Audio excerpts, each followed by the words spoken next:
तो कहीं औरतें ब्याह के लोकगीत गा रही थी। वहीं दूसरी ओर वो सुहागन, जिसका नाम सुहानी था, अपने पति के सर पर सहरा सजा रही थी। तभी उसकी आंखों से आंसू डबडबा जाते हैं और उसे रोता देखकर राघव नर्म होकर कहता है, सुहानी, अब भी वक्त है, छोड़ दो अपनी हट, वरना एक साथ तीन तीन जिंदगियां तबाह हो जाएंगी। मैं जानता हूं ये शादी तुम्हारे सीने से नासूर की तरह टीस मार रही है। तुम्हारे आंसू इस बात का जीता जागता गवाह है। राघव, ऐसा कुछ नहीं है। वो मेरे आंख में तिनका चला गया था। बारात दूल्हे का इंतजार कर रही है। जाइए। ऐसा बोलते हुए सुहानी के शब्द उसका साथ छोड़ रहे थे।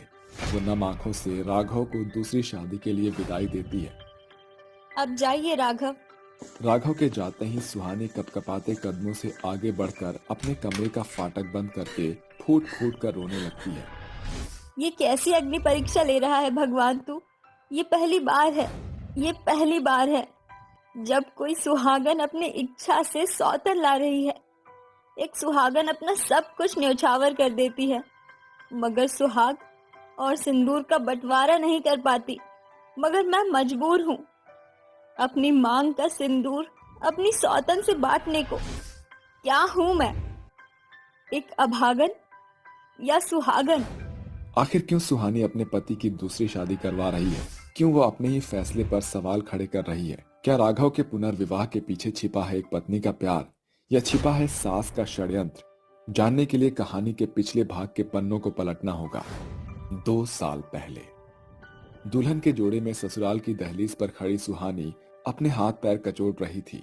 तभी उसकी सास गौरा आरती उतारते हुए कहती है, बहू, इस अक्षत कलश को अपने दाहिने पांव से उड़ेलकर भीतर आ जा। जी माँ जी। सुहानी ससुराल की दहलीज के भीतर दस्तक देते हुए अपनी सास का आशीर्वाद लेती है। सदा सुहागन रह बहू, दूधो नहाओ पूतो फलो।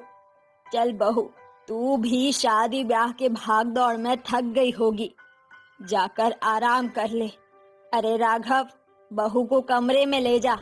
राघव सुहानी के साथ अपने बेडरूम में आकर दरवाजा बंद कर देता है। अब बताइए मोहतरमा, बंदा आपकी खिदमत में हाजिर है। राघव, मुझे नहीं पता था कि आप इतने रोमांटिक हो। क्यों? एक बड़े बिजनेस को बीवी के सामने रोमांटिक होने का हक नहीं है? हाँ?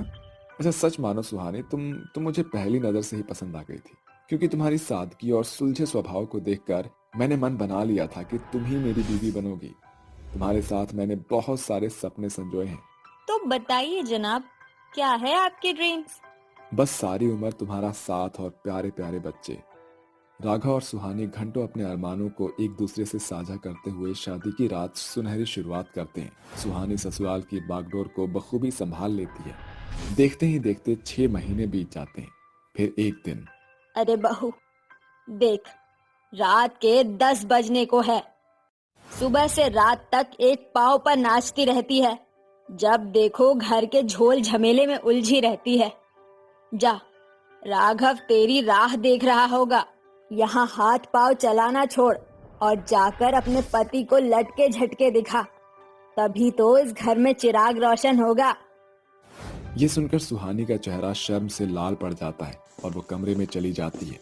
समय की रफ्तार तेजी से बढ़ती जाती है। देखते ही देखते 6 माह 2 साल में बदल गए थे, जिसके साथ गौरा के बर्ताव में बदलाव उभरने लगा था।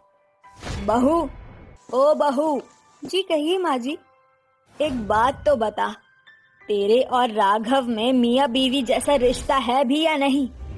2 साल हो गए, मगर अब तक तेरे पाँव भारी नहीं हुए। या तो तेरे लटके झटकों में कमी है, या फिर कहीं तेरी कोख तो सूनी नहीं। कल तू तैयार रहना, कल दूध का दूध और पानी का पानी हो जाएगा।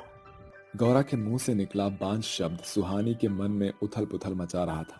वो रात भर करवट बदलती रही और सुबह गौरा उसे लेकर अस्पताल आती है, जहां लेडी डॉक्टर उसके कई सारे जांच पड़ताल करती है। 2 घंटे बाद, Mrs Suhani Bhardwaj, I am sorry, मगर आप कभी मां नहीं बन सकती। अपने माथे पर लगा बांझ बहू का ठप्पा सुहानी को झकझोर कर रख देती है। उसके मन में अपने पति के अरमान टूटते दिखाई पड़ रहे थे। ये खबर राघव को पता चलती है। माँ, इसमें क्या बड़ी बात है? अरे राघव, तेरी बीवी बांझ है। मैं मेरे घर के वंश को डूबने नहीं दूंगी। अब मैं बिना देरी किए तेरा दूसरा ब्याह कराऊंगी।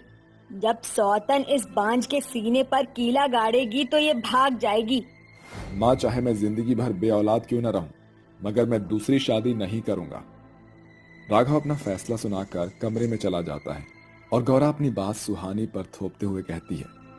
देख सुहानी, तेरे कोख को बांझ का दीमक लग चुका है। अब तुझे अपनी सास के लिए अपने पति का पुनर्विवाह कराना होगा। सुहानी को कुछ भी समझ नहीं आता। तभी उसकी सहेली शनाया उससे मिलने आती है। कुछ देर बाद सुहानी, रॉयल घर की बहू होने के बाद भी तू फीकी क्यों दिख रही है? सुहानी उसे अपनी परेशानी बताती है और कहती है। शनाया, मुझे गलत मत समझना, मगर तुम मेरे पति से शादी करके मेरे माथे पर लगा बांझ का कलंक मिटा सकती हो। खेलोगे नहीं तो जीतोगे कैसे? जाओ और अपनी टीम बनाओ। सुहानी, जानती भी हो, राघव से शादी करके हम सहेली से सौतन बन जाएंगे। सुहानी की दोहरी दशा देखकर शनाया शादी के लिए हामी भर देती है और शादी की तैयारियां शुरू हो जाती हैं। थोड़ी ही देर में राघव शनाया के साथ घर आता है और सुहानी अपनी सौतन का स्वागत करते हुए कहती है। आओ शनाया, इस घर में तुम्हारा स्वागत है। सुहानी शनाया और राघव को सजे धजे कमरे में छोड़कर सिसियाते हुए सन्नाटे में आकर कहती है। मुझे माफ कर देना राघव, मगर इस घर की तन्हाई मिटाने के लिए आप दोनों को तन्हा छोड़ना मेरी मजबूरी थी। इस तरह शनाया और राघव के बीच संबंध स्थापित होता है। एक सप्ताह बाद शनाया को पता चलता है कि वो प्रेग्नेंट है। Thank you so much Shanaya, ये मेरे लिए सबसे बड़ी खुशखबरी है। राघव ये जानकर झूम उठेंगे। शनाया को अकेला पाकर गौरा उसके मन में फूट डालते हुए कहती है। ज्यादा चमको मत बहुरानी।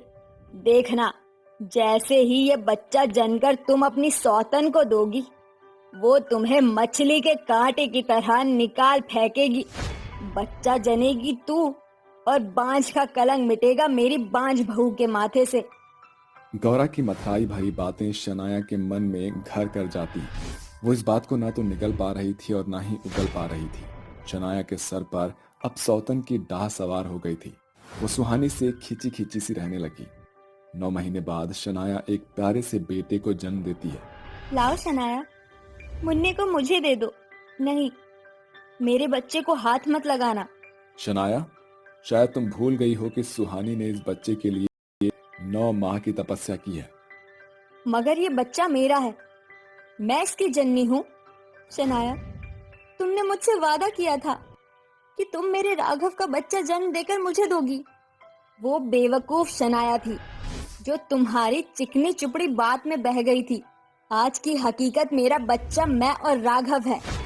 तुम बांझ की कोई जरूरत नहीं। ये सुनकर राघव गुस्से से चीख पड़ता है।